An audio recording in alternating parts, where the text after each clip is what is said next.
तुम्ही आता हा व्हिडिओ बघत आहात, पण हे तुम्ही कोण आहात? हार्वर्ड मेडिकल स्कूलच्या एका संशोधनाने असं सांगितलं, माणूस दिवसातील जवळजवळ 47% वेळ स्वतःच्या विचारांमध्ये हरवलेला असतो. म्हणजे आपण जगत असतो, पण जागे नसतो.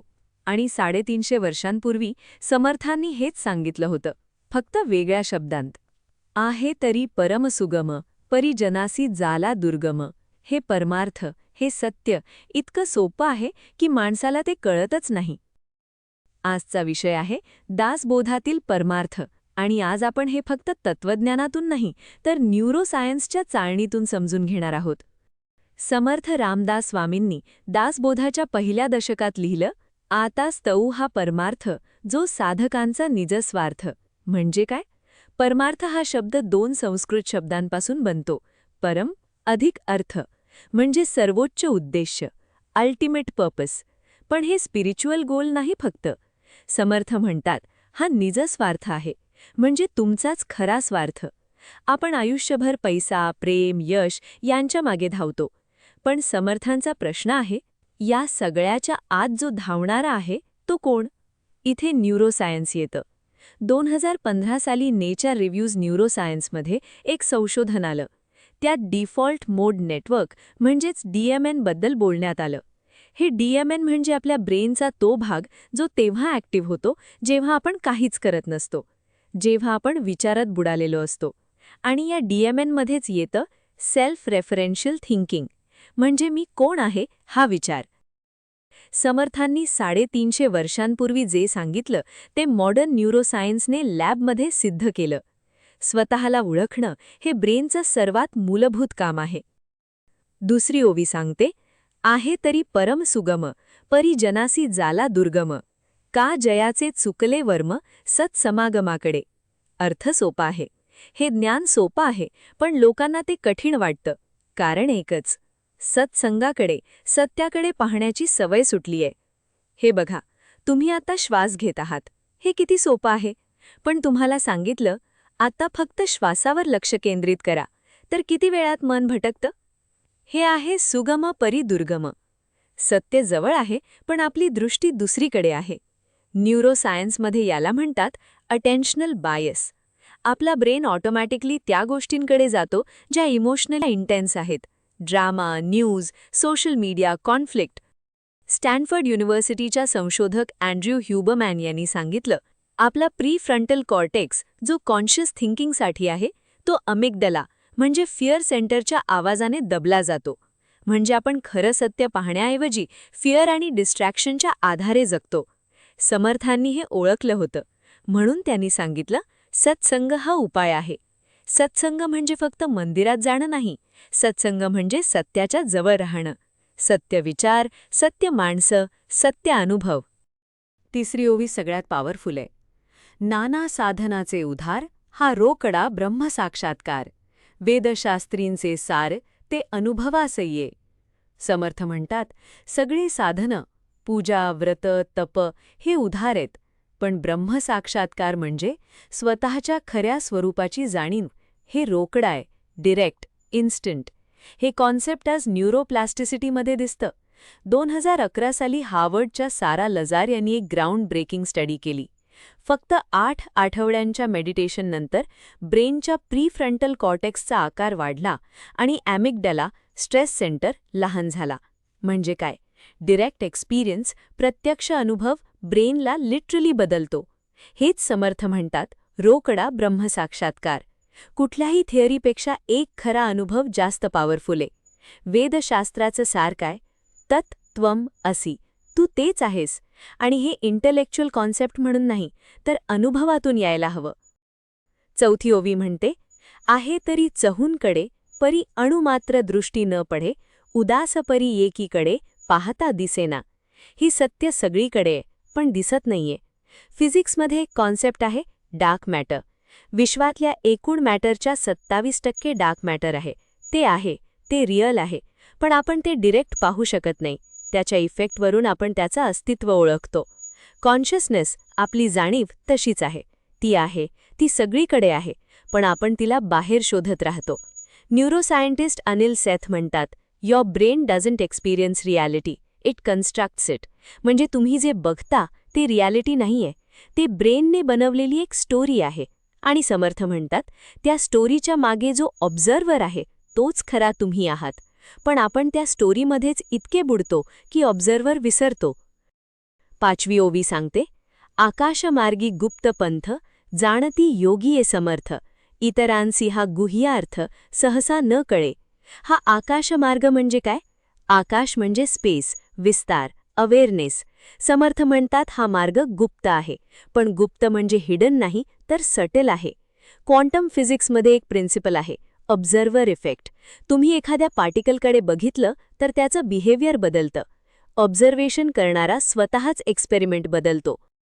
साक्षी भाव म्हणजे निरपेक्ष पाहणं, हाच तो आकाशमार्ग आहे. आपण जेव्हा आपल्या थॉट्सला ऑब्झर्व्ह करतो, जज न करता, रिॲक्ट न करता, तेव्हा ब्रेनच्या अँटीरियर सिंग्युलेट कॉर्टेक्समध्ये एक वेगळीच ॲक्टिव्हिटी सुरू होते.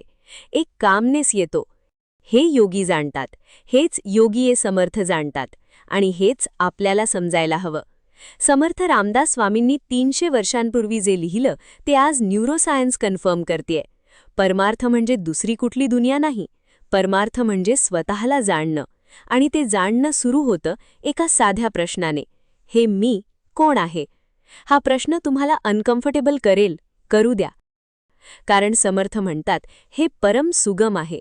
फक्त दृष्टी आतमध्ये वळवायची आहे. आत्तापर्यंत आपण पाहिलं, परमार्थ म्हणजे काय, तो कुठे आहे, तो का दिसत नाही. पण आता समर्थ एक वेगळीच गोष्ट सांगतात, ती ऐका. साराचेही निजसार, अखंड अक्षय अपार, नेऊ न सकती तष्कर, काही केल्या. सर्व सारांचा सार, अखंड, अक्षय, अपार आणि चोर नेऊ शकत नाहीत. ही ऐकलं की मनात येतं, चोर? इथे कुठले चोर? समर्थ रूपक वापरतात. चोर म्हणजे काळ, मृत्यू, परिस्थिती, नुकसान, जे आपल्या बाकी सगळ्या गोष्टी हिरावून घेऊ शकतात. आपली नोकरी जाऊ शकते, नातं संपू शकतं, शरीर थकू शकतं, पैसा संपू शकतो. पण हे निजसार, हे आत्मज्ञान, हे कुणीच नाही नेऊ शकत. न्यूरोसायन्समध्ये याला म्हणतात इंट्रिन्सिक मोटिवेशन वर्सेस एक्स्ट्रिन्सिक मोटिवेशन. बाहेरच्या गोष्टींसाठी जगणं एक्स्ट्रिन्सिक, त्या गोष्टी गेल्या की माणूस कोसळतो. पण आतून येणारी जाणीव, अवेअरनेस, ती इंट्रिन्सिक आहे, ती कुणी घेऊ शकत नाही. स्टॅनफर्डचे रॉबर्ट सपोल्स्की म्हणतात, माणसाच्या ब्रेनमध्ये डोपामिन फक्त मिळवण्याने नाही तर अर्थ असणाऱ्या गोष्टी करताना सुटतो. आणि सर्वात मोठा अर्थ काय? स्वतःला जाणणं. हे कुणी चोरू शकत नाही, कुणी हिरावून जाऊ शकत नाही, कारण ते तुमच्याच आत आहे. 7वी ओवी आणखी पुढे जाते. तयासे नाही राजभये, अथवा नाही अग्निभये, अथवा स्वापदभये, बोलोची नये. ज्याला परमार्थ कळला त्याला राजाची भीती नाही, आगीची भीती नाही, हिंस्त्र प्राण्याची भीती नाही. हे एक्झॅजरेशन वाटतं का? नाही. हे समजण्यासाठी फिअरचं न्यूरोसायन्स समजायला हवं. आपल्या ब्रेनमध्ये अमिग्डला असतो, तो फिअर प्रोसेसर. तो सिग्नल पाठवतो थ्रेट, आणि मग सुरू होतं फाईट, फ्लाईट किंवा फ्रीज. पण हे सगळं होतं मीला धोका आहे या विचारामुळे. आता प्रश्न, हा मी कोण? जर मी म्हणजे शरीर तर शरीर नष्ट होईल. जर मी म्हणजे मन तर मन बदलत राहतं. जर मी म्हणजे रोल तर रोल संपतात. पण ज्याला कळलं मी म्हणजे ती साक्षी चेतना आहे, जी शरीराला पाहते, मनाला पाहते, रोलला पाहते, त्याला धोका कशाचा? न्यूरोसायंटिस्ट लिझा फेल्डमॅन बॅरेट यांनी सांगितलं, फिअर ही ब्रेनची प्रेडिक्शन आहे, रियालिटी नाही. ब्रेन पूर्वीच्या अनुभवांवरून ठरवतो की हे धोकादायक आहे. पण जेव्हा आपण स्वतःला डीपर लेवलवर ओळखतो तेव्हा ब्रेनची ती प्रेडिक्शन बदलते. फिअर कमी होत नाही, फिअरचा बेसिस बदलतो. समर्थ हेच सांगतात, ज्याला स्वचं खरं रूप कळलं त्याला या जगातल्या क्षणिक भीती स्पर्श करत नाहीत. हे वीकनेस नाही, हे सर्वोच्च स्ट्रेंथ आहे. धातील सर्वात कॉस्मिक कॉस्मिक स्टेटमेंट म्हणजे परब्रह्म ते हालवेना, अथवा ठावही चुकेना, काळांतरी चळेना, जेथेचा तेथे. परब्रह्म हलत नाही, जागा सोडत नाही, काळाने बदलत नाही, जिथे आहे तिथेच राहतं. हे ऐकून वाटतं हे ॲब्स्ट्रॅक्ट आहे, पण फिजिक्समध्ये याला एक ब्युटिफुल पॅरलेल आहे. The law of conservation of energy. ऊर्जा निर्माण होत नाही, नष्ट होत नाही, ती फक्त रूप बदलते. विश्वातली एकूण ऊर्जा आज जितकी आहे, बिग बँगच्या वेळेला तितकीच होती. ती जेथीची तेथे आहे. समर्थ परब्रह्माबद्दल हेच सांगतात. ते ॲब्सल्यूट आहे, अनचेंजिंग, इटर्नल. पण इथे एक आणखी गहन प्रश्न येतो. जर परब्रह्म हलत नाही, बदलत नाही, तर मग हे जग का बदलतं? हे दुःख का येतं? हे सुख का जातं? न्यूरोसायन्स एक इंटरेस्टिंग आन्सर देतं. चेंज ब्लाइंडनेस हा एक फिनॉमिनन आहे. आपला ब्रेन इतका बदल प्रोसेस करतो की मोठे स्लो बदल त्याला जाणवतच नाहीत. पण जे बदलत नाही, जे कॉन्स्टंट आहे, ते आपण नोटीस करत नाही. कारण ब्रेन कॉन्ट्रास्टवर काम करतो. श्वास येतो, जातो, हे आपण नोटीस करतो. पण जो श्वास पाहतोय, तो कॉन्स्टंट आहे. त्याला आपण विसरतो. जेथीचा तेथे हे परब्रह्माचं वर्णन आहे.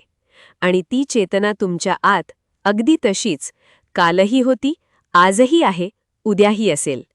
फक्त एकदा थांबा आणि विचारा, माझ्या आत जे हलत नाही, बदलत नाही, ते काय आहे? 9वी ओवी. ऐसे ते निज ठेवणे, कदापि पालटो नेणे, अथवा नवे आदिक उणे बहुता काळे. हे निज ठेवणे म्हणजे आपलं खरं अस्तित्व कधी बदलत नाही, कधी जास्त होत नाही, कधी कमी होत नाही, हजारो काळ उलटले तरी. हे ऐका, तुम्ही 5 वर्षांचे होता, आनंद होता. तुम्ही 25 वर्षांचे आहात, आनंद होतो. तुम्ही 70 वर्षांचे व्हाल, आनंद असेल. हे आनंद वेगवेगळ्या गोष्टींमुळे आले, पण आनंद जाणणारा तोच होता, तोच आहे. त्याचं वय वाढत नाही, तो थकत नाही, तो कमी होत नाही. न्यूरोसायन्समध्ये core self versus narrative self हा कॉन्सेप्ट आहे. नरेटिव्ह सेल्फ म्हणजे आपली स्टोरी. मी कोण आहे, मी काय केलं, मला काय झालं, ही स्टोरी बदलत राहते.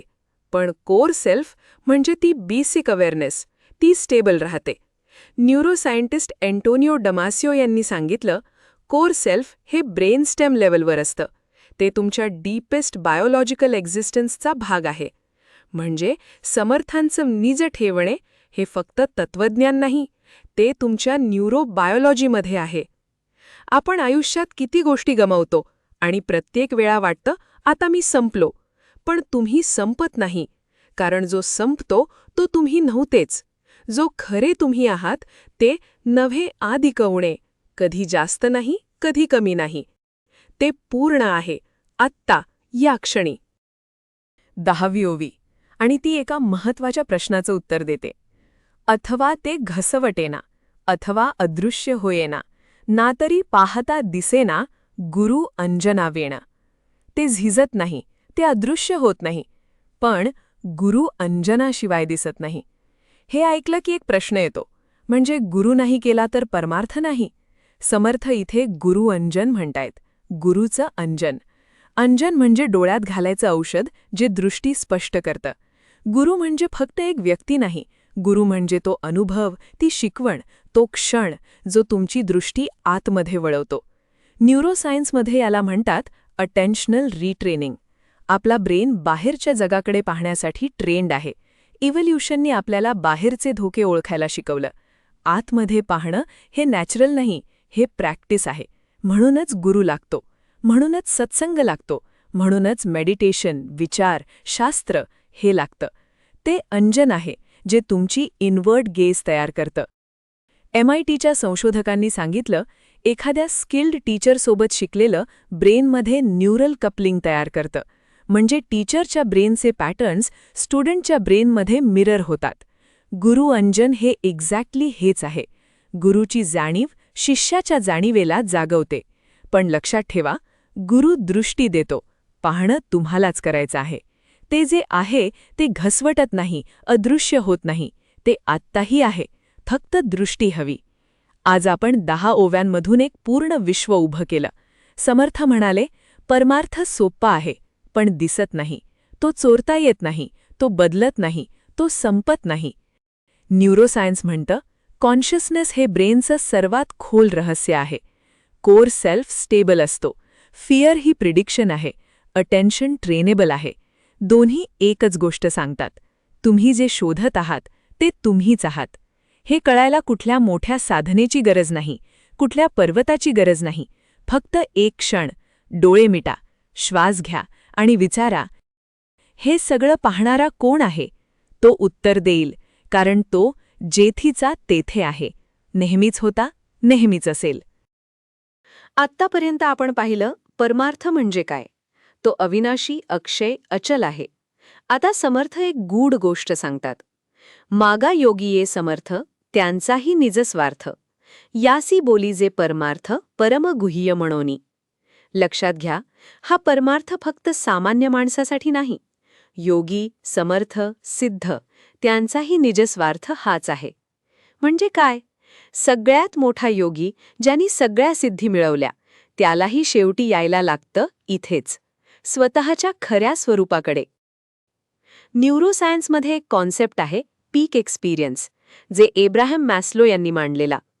माणसाला जेव्हा सर्वोच्च आनंद होतो, तेव्हा ब्रेनमध्ये काय होतं? डिफॉल्ट मोड नेटवर्क शांत होतो. म्हणजे आपला मी हा विचार थांबतो. आणि त्या क्षणी माणूस म्हणतो, मी विसरलो होतो. पण खरंच काय झालं? मी गेला आणि जे उरलं ते विशाल होतं.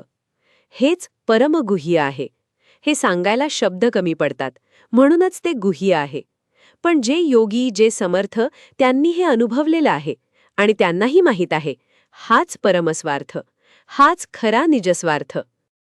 12वी ओवी सांगते, जैही शोधुनी पाहिला, त्यासी अर्थ सापडला. येरा असोनी अलभ्य झाला जन्मोजन्मी. ज्यांनी शोधलं त्याला सापडलं, ज्यांनी नाही शोधलं त्याला आयुष्यभर मिळालं नाही, जन्मोजन्मी. हे खूप डायरेक्ट सत्य आहे. आणि इथे न्यूरोसायन्स एक फॅसिनेटिंग गोष्ट सांगतं. रेटिक्युलेटिंग ॲक्टिवेटिंग सिस्टम म्हणजेच RAS. हे ब्रेनचा एक फिल्टर आहे. दर सेकंदाला आपल्यावर 4 कोटी बिट्स ऑफ इन्फॉर्मेशन येतात, पण आपण फक्त 40 बिट्स प्रोसेस करतो. हे फिल्टर कसं ठरवतं काय रेलेव्हंट आहे? तुम्ही जे शोधत असता तेच दिसतं. तुम्ही नवी गाडी घेणार असाल तर रस्त्यावर तीच गाडी जागोजागी दिसायला लागते. गाड्या नव्याने आल्या नाहीत, तुमचा RAS बदलला. आता हेच परमार्थाला लावा. जो माणूस खरोखर शोधतो त्याचा RAS ट्यून होतो सत्याकडे. आणि मग जे नेहमीच होतं ते दिसायला लागतं. जैही शोधुनी पाहिला, त्यासी अर्थ सापडला. शोधलं हे पॅसिव्ह नाही. शोधणं म्हणजे तुमचा पूर्ण ब्रेन त्या दिशेने लावणं.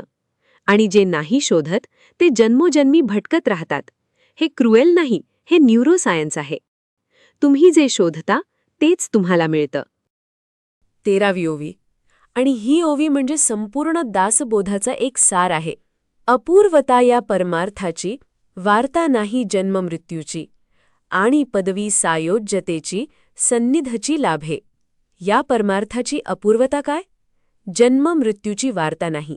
आणि सायोज्यता म्हणजे ईश्वराशी एकरूपता, ती जवळच मिळते, सन्निध. हे ऐकलं की वाटतं हे तर खूप दूरचं आहे.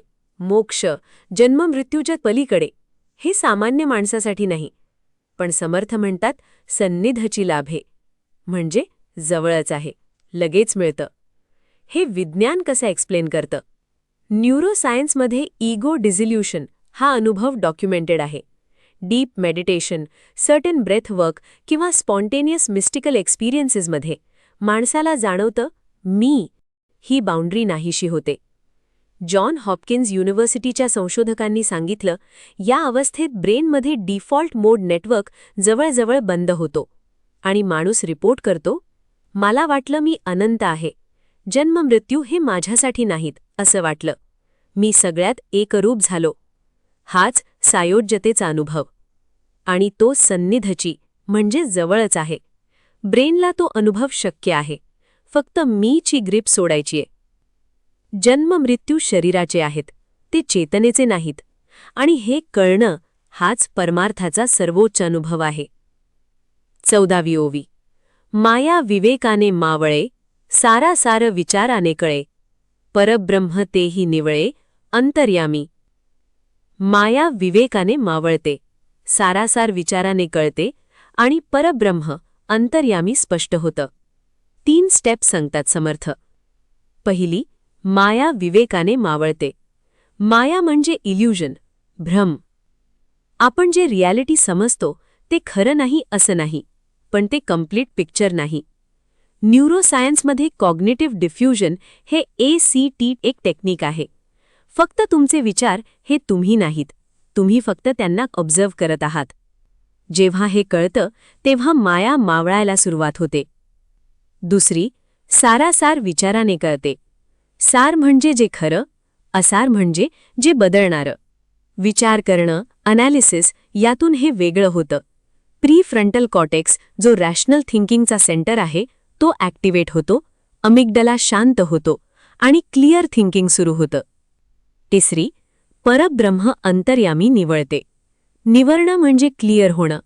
जसं गढूळ पाणी सेटल झालं की तळ दिसतो, तसं मन शांत झालं की आतला सत्य दिसतं. या 3 स्टेप्स, विवेक, विचार, अनुभव, हा समर्थांनी सांगितलेला मार्ग आहे आणि हाच कॉग्निटिव्ह न्यूरोसायन्सचा मार्ग आहे. 15वी ओवी. आणि ही ओवी शब्दांच्या पलीकडची आहे.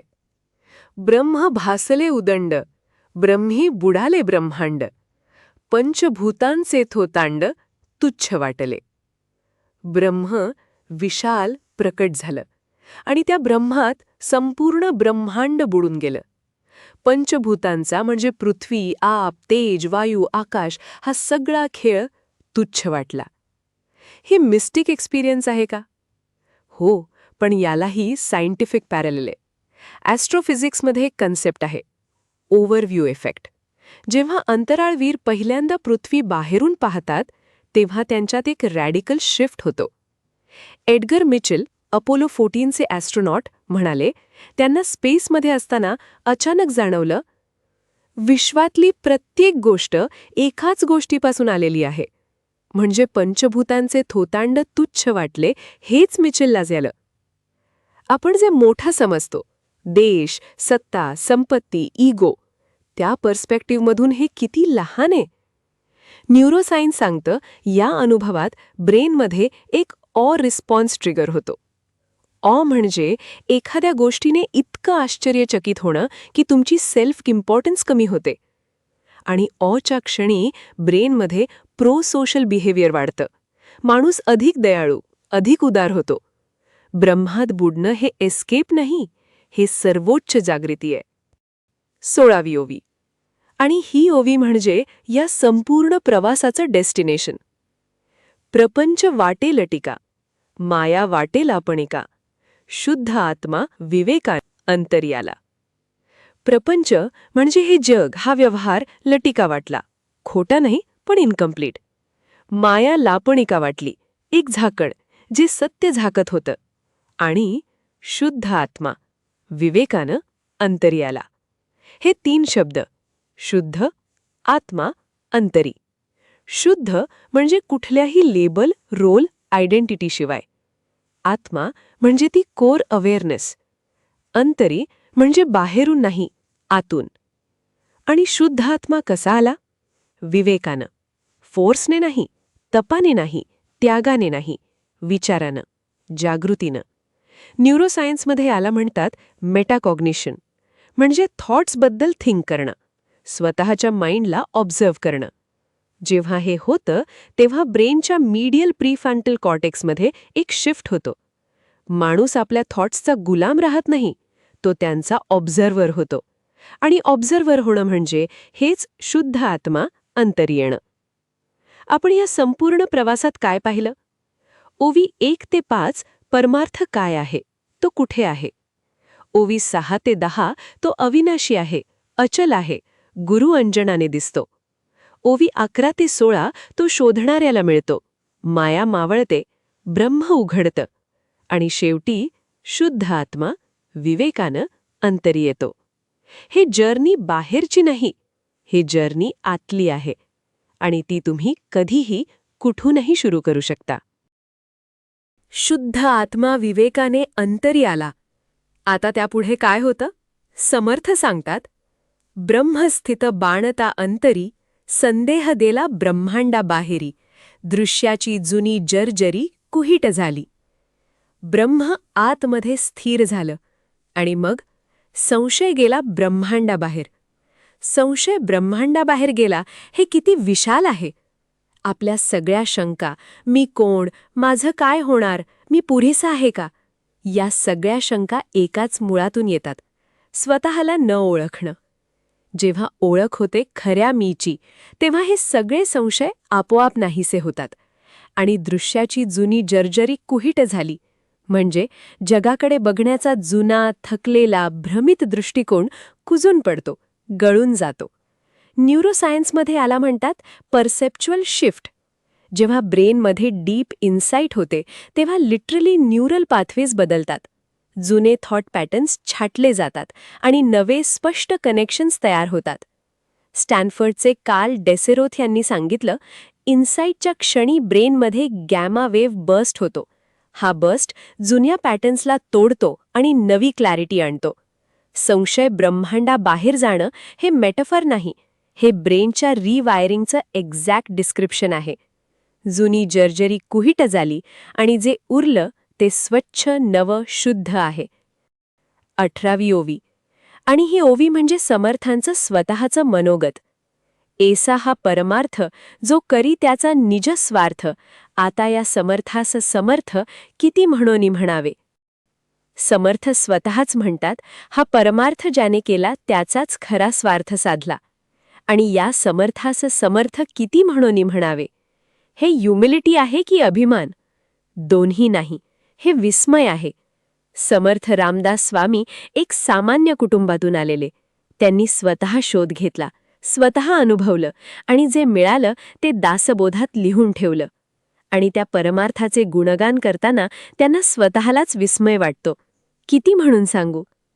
न्यूरोसायन्समध्ये हा इमोशन खूप रिसेंटली स्टडी झाला आहे. UC बर्कलेच्या डॅचर केल्टनर यांनी सांगितलं, तेव्हा येतो जेव्हा आपला मेंटल फ्रेमवर्क छोटा पडतो. आपण असं काही अनुभवतो जे आपल्या शब्दांपेक्षा मोठं असतं. समर्थांना हेच झालं. परमार्थाचे वर्णन करताना शब्द कमी पडले. किती म्हणून म्हणावे? हे सरेंडर आहे, लँग्वेजचं, इगोचं. आणि हे ऐकताना आपल्यालाही तेच व्हायला हवं. हे इतकं विशाल आहे की आपण फक्त डोकं टेकवू शकतो. 19वी ओवी. या परमार्थाकरिता ब्रह्मादिकांची विश्रामता, योगी पावती तन्मयता परब्रह्मी. या परमार्थासाठी ब्रह्मादिकांना म्हणजे ब्रह्मदेवासारख्या महान शक्तींनाही विश्रांती मिळते. योगी त्यात तन्मय होतात परब्रह्मात.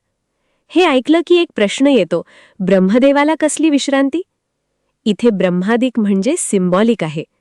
जगातली सगळ्यात शक्तिशाली शक्ती जी सृष्टी चालवते, नियंत्रित करते, त्यांचीही विश्रांती इथेच आहे. म्हणजे शक्ती, सत्ता, ज्ञान या सर्वांचाही शेवट इथेच येतो. आणि योगी जे खोल अनुभव घेतात ते परब्रह्मात तन्मय होतात. तन्मय म्हणजे त्यातच मग्न, त्यातच विरलेले.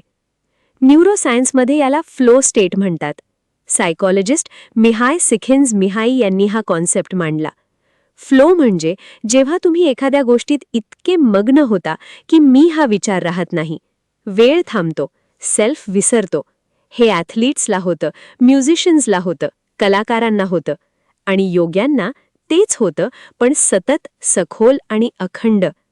तन्मयता परब्रह्मी हा अल्टिमेट फ्लो स्टेट आहे, जिथे मी पूर्णपणे विरतो आणि जे उरतं ते ब्रह्म. आणि हे फक्त योग्यांसाठी नाही. पुढची ओवी पाहूयात काय सांगते. 20वी ओवी. आणि ही ओवी समर्थांच्या महानतेचं सर्वोच्च प्रतीक आहे. परमार्थ सकळांस विसावा, सिद्ध साधू महानुभावा, सेखी सात्विक जड जेवा सत्संगे करुणी. परमार्थ सगळ्यांसाठी विश्रांती आहे. सिद्धांसाठी, साधूंसाठी, महानुभावांसाठी आणि सात्विक जडजीवांसाठी. जडजीव म्हणजे जे अगदी सामान्य आहेत, जे अजून कुठलीच साधना करत नाहीत, त्यांनाही परमार्थ मिळतो सत्संगाने. हे क्रांतिकारक आहे. 350 वर्षांपूर्वी जेव्हा धर्म हा फक्त विशिष्ट लोकांचा होता, जेव्हा ज्ञान फक्त काही पात्र लोकांसाठी होतं, समर्थ म्हणाले, सकळांस विसावा, सगळ्यांसाठी. न्यूरोसायन्स हे कन्फर्म करतं. ब्रेनमध्ये न्यूरोप्लास्टिसिटी असते, म्हणजे ब्रेन बदलण्याची क्षमता. कोणाच्याही ब्रेनमध्ये, वय नाही, बॅकग्राऊंड नाही, IQ नाही, कुणीही बदलू शकतो. पण समर्थ एक महत्वाची खूण सांगतात, सत्संगे करुनी. सत्संग म्हणजे सत्याच्या जवळ असणाऱ्या लोकांची संगत. हार्वर्डच्या निकोलस क्रिस्टॅकिस यांनी एक रिमार्केबल स्टडी केली आहे. हॅपीनेस कंटेजियस आहे. तुमच्या जवळच्या माणसाला जर आनंद होत असेल तर तुमचा आनंद 15% वाढतो आणि त्यांच्या जवळच्या दुसऱ्या माणसाला होत असेल तरीही तुमचा 10% वाढतो. हॅपीनेस आणि पर्यायाने विस्डम स्प्रेड होतं. सत्संग हे सायन्स आहे. समर्थांनी हे 350 वर्षांपूर्वी ओळखलं होतं. जडजीव म्हणजे तुम्ही आणि मी, आपल्यासाठीही हे आहे. फक्त सत्याच्या जवळ राहायचं आहे. 21वी ओवी. समर्थ येथे परमार्थाची 3 डायमेन्शन्स सांगतात. परमार्थ जन्मांचे सार्थक, परमार्थ संसारी तारक, परमार्थ दाखवी परलोक धार्मिकासी. पहिलं, जन्माचं सार्थक. तुम्ही जन्माला का आलात? या प्रश्नाचं उत्तर हजारो वर्षांपासून माणूस शोधतोय. विक्टर फ्रँकल, हॉलोकास्ट सर्व्हायव्हर आणि सायकायट्रिस्ट, त्यांनी सांगितलं, माणूस कुठलीही यातना सहन करू शकतो जर त्याला का माहीत असेल तर. जन्माचं सार्थक म्हणजे तुमचं का सापडणं. आणि समर्थ म्हणतात ते परमार्थात आहे, स्वतःला ओळखण्यात. दुसरं, संसारी तारक. परमार्थ म्हणजे संसार सोडणं नाही, तो संसारातच तारतो. हे खूप महत्वाचं आहे. बरेच लोक विचार करतात अध्यात्म म्हणजे पळून जाणं, नोकरी, कुटुंब, जबाबदारी सोडणं. समर्थ म्हणतात नाही. न्यूरोसायन्स कन्फर्म करतं जे लोक स्ट्रॉंग सेन्स ऑफ पर्पज असतात ते बेटर रिलेशनशिप्स ठेवतात, बेटर डिसिजन्स घेतात, स्ट्रेस कमी असतो, जगणं अधिक इफेक्टिव्ह होतं. परमार्थ तारतो संसारातच. आणि तिसरं, परलोक दाखवी. परलोक म्हणजे फक्त मृत्यूनंतरचं जग नाही. परलोक म्हणजे या लोकाच्या पलीकडचं डायमेन्शन, म्हणजे जे दृश्याच्या पलीकडे आहे, चेतनेचं अनुभव क्षेत्र. धार्मिक माणसाला म्हणजे खऱ्या अर्थाने जगणाऱ्या माणसाला परमार्थ हे डायमेन्शन दाखवतो. जन्माचं सार्थक, संसारात तारणं, परलोक दाखवणं.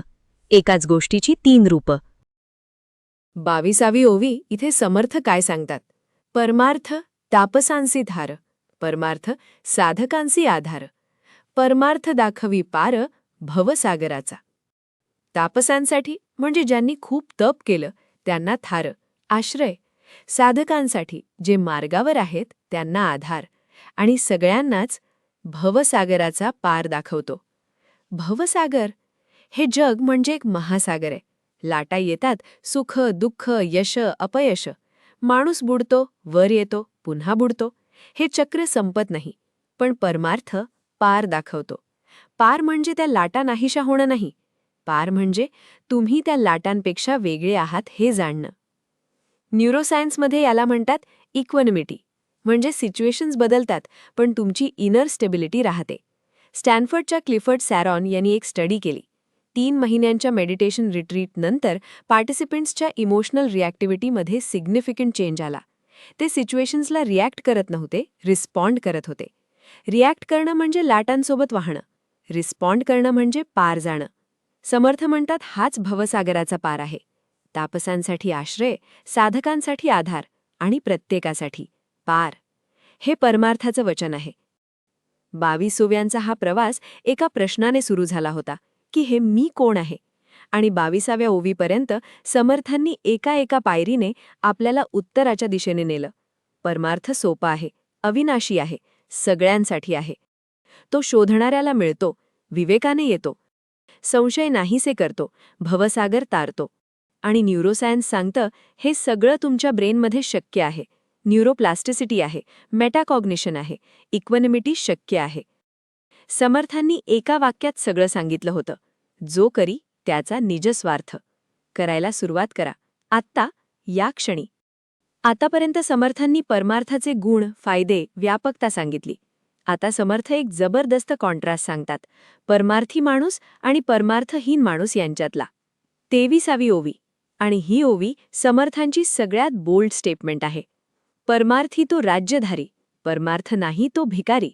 या परमार्थाची सरी कोणास द्यावी? परमार्थी राजा, परमार्थ नाही भिकारी. हे कठोर वाटतं का? एक क्षण थांबा. समर्थ इथे बाहेरच्या श्रीमंतीबद्दल बोलत नाहीयेत, ते आतल्या अवस्थेबद्दल बोलतायत. राज्यधारी म्हणजे जो स्वतःवर राज्य करतो, स्वतःच्या मनावर, स्वतःच्या इंद्रियांवर, स्वतःच्या विचारांवर. आणि भिकारी म्हणजे जो स्वतःच्याच माइंडचा गुलाम आहे, ज्याला स्वतःवर ताबा नाही, जो प्रत्येक इमोशन, प्रत्येक विचार, प्रत्येक बाहेरच्या सिच्युएशनने ओढला जातो.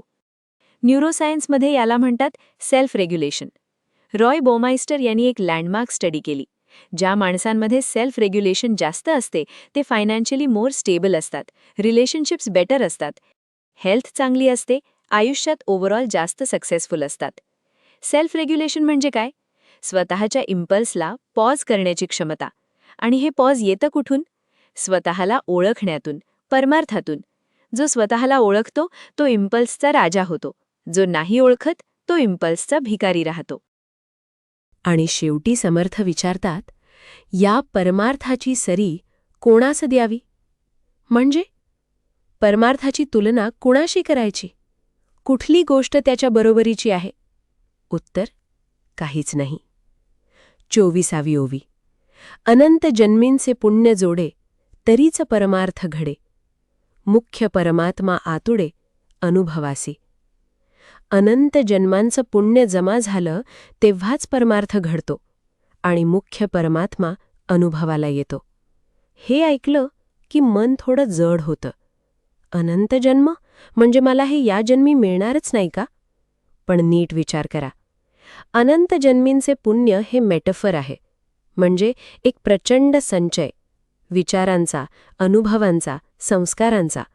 आणि तुम्ही आत्ता हे ऐकत आहात याचाच अर्थ तो संचय तुमच्याकडे आहे. न्यूरोसायन्समध्ये एक फॅसिनेटिंग कॉन्सेप्ट आहे, एपिजेनेटिक्स. तुमचे जीन्स ते फक्त तुमचे नाहीत, ते तुमच्या आई-वडिलांचे, आजी-आजोबांचे, त्यांच्या आधीच्या पिढ्यांचे संचित अनुभव घेऊन आलेले आहेत. रेचल यहुदा यांच्या संशोधनाने सांगितलं, हॉलोकॉस्ट सर्व्हायव्हर्सच्या मुलांमध्ये जे स्वतः कधी तिकडे गेलेच नाहीत, तरी त्यांच्या स्ट्रेस हॉर्मोन्समध्ये स्पेसिफिक पॅटर्न्स होते. अनुभव जेनरेशन्समधून प्रवास करतात. अनंत जन्मींचे पुण्य हे बायोलॉजिकल रियालिटी असू शकतं. तुमच्या पूर्वजांनी जे जगलं, जे शिकलं, त्याचा अंश तुमच्यात आहे. आणि त्या संचयावर उभं राहून परमात्मा अनुभवाला येतो. हे जन्मी येणं हे साधं नाही. आणि हे क्षण, हे ऐकणं, हे विचार करणं, हे व्यर्थ नाही. 25वी ओवी. आणि ही ओवी वाचताना एक शांत धक्का बसतो. जेणे परमार्थ ओळखेला, तेणे जन्म सार्थक केला. येर तो पापी जन्मला, कुलक्षया कारणे. ज्याने परमार्थ ओळखला त्याचा जन्म सार्थक. बाकी पापी जन्मला कुलक्षयासाठी. हे खूप कठोर वाटतं, जड वाटतं. समर्थ असं का म्हणतात? पापी हा शब्द इथे मॉरल जजमेंट नाही, हे एक एक्झिस्टेन्शियल स्टेटमेंट आहे. माणसाला एक संधी मिळते जागं होण्याची. शरीर मिळालं, बुद्धी मिळाली, विचार करण्याची शक्ती मिळाली. आणि जर ती संधी वाया गेली तर त्या जन्माने काय साधलं? एक्झिस्टेन्शियल सायकॉलॉजीमध्ये इरविन यालम म्हणतात, माणसाला 4 अल्टिमेट कन्सर्न्स असतात: मृत्यू, स्वातंत्र्य, अर्थहीनता आणि एकटेपणा. आणि या चारहींचं उत्तर एकाच गोष्टीत आहे: स्वतःचा खरा अर्थ शोधणं, स्वतःला जाणणं. जो हे करत नाही तो आयुष्यभर त्या 4 कन्सर्न्सच्या भीतीत जगतो. Reactive, anxious, hollow. कुलक्षया कारणे म्हणजे त्याच्यामुळे त्याच्या वंशाचाही उत्कर्ष नाही. एक जागृत माणूस त्याच्या सभोवतालच्या किमान 10 माणसांना प्रभावित करतो. एक गुंगलेला माणूस त्याच्या सभोवतालच्या माणसांनाही गुंग ठेवतो. समर्थ इथे घाबरवत नाहीयेत, ते जागवत आहेत. हे ऐकताना जर आत कुठेतरी काहीतरी हलतंय तर तो जागण्याचा संकेत आहे. 26वी ओवी. समर्थांची सर्वात डिरेक्ट, अनफिल्टर्ड ओवी.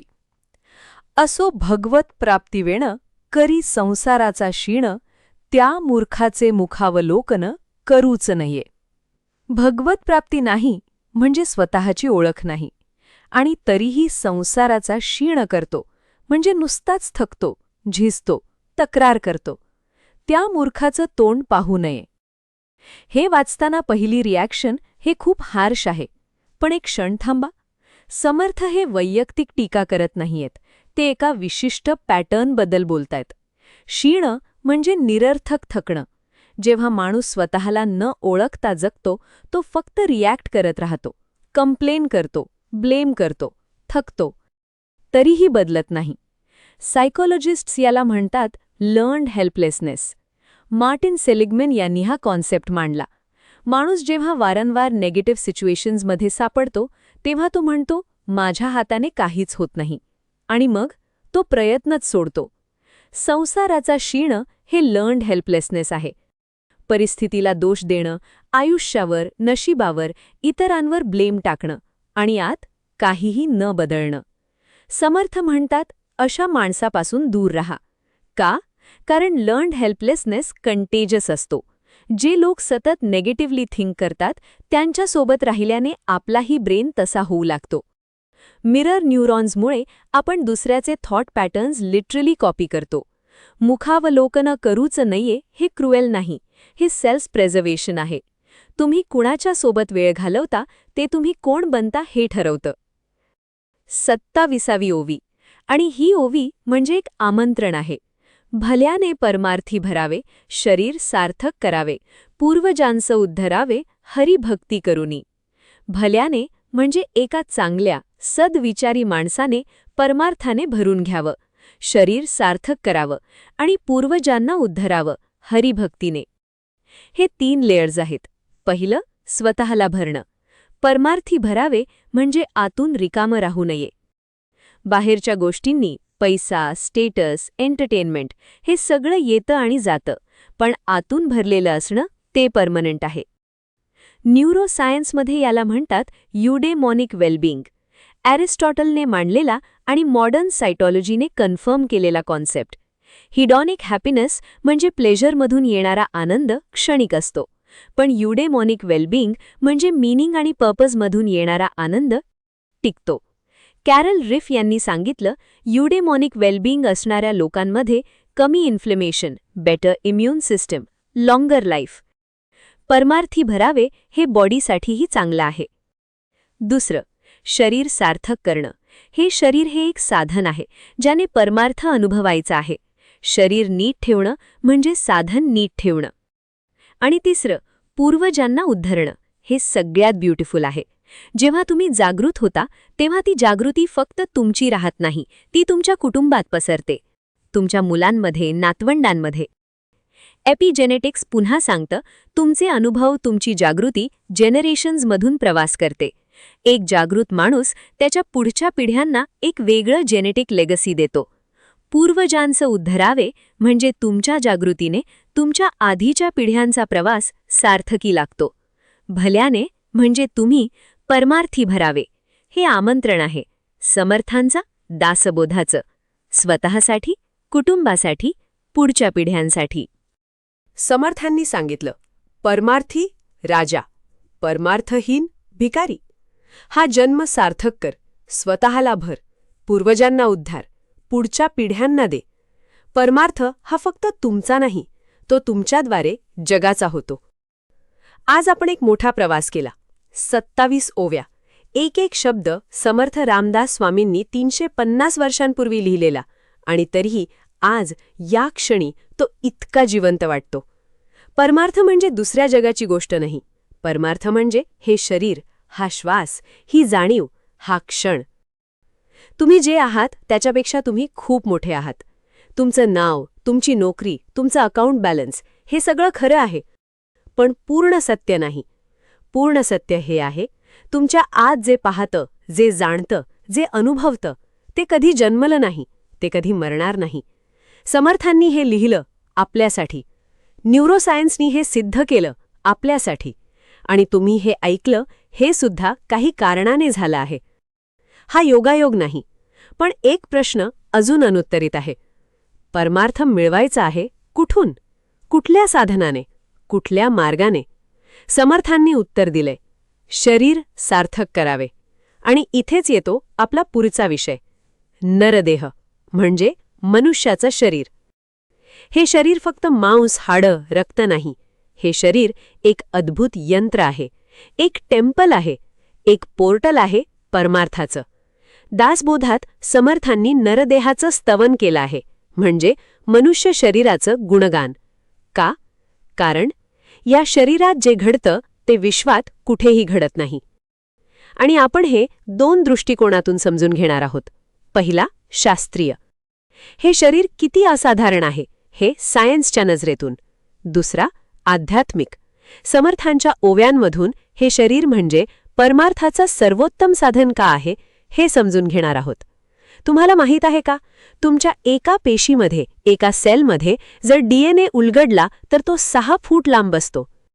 आणि तुमच्या शरीरात अशा 37 ट्रिलियन पेशी आहेत. तुमचा ब्रेन दर सेकंदाला 4 कोटी बिट्स ऑफ इन्फॉर्मेशन प्रोसेस करतो. तुमचं हृदय न थांबता 70 वर्षे 3 अब्ज वेळा धडकतं. हे शरीर साधारण आहे का? समर्थ म्हणाले होते, नरदेह हा दुर्लभ. पुढच्या व्हिडिओत आपण समजून घेणार आहोत हे दुर्लभत्व शास्त्र काय म्हणतं, अध्यात्म काय म्हणतं, आणि या दुर्लभ शरीरात परमार्थाचं बीज कुठे आहे. आजचा व्हिडिओ इथे संपतो. पण तुमचा प्रवास इथे संपत नाही, तो आत्ता सुरू होतोय. सबस्क्राईब करा जेणेकरून नरदेह स्तवनचा व्हिडिओ आला की तुम्हाला लगेच नोटिफिकेशन मिळेल. लाईक करा जर या व्हिडिओने तुमच्या आत काहीतरी हलवलं असेल. कॉमेंट करा 27 ओव्यांमधून कुठली एक ओळ तुम्ही आयुष्यभर लक्षात ठेवाल. शेअर करा एका माणसाला जो आत्ता हरवलेला वाटतोय. कदाचित त्याला हेच ऐकायला हवं आहे.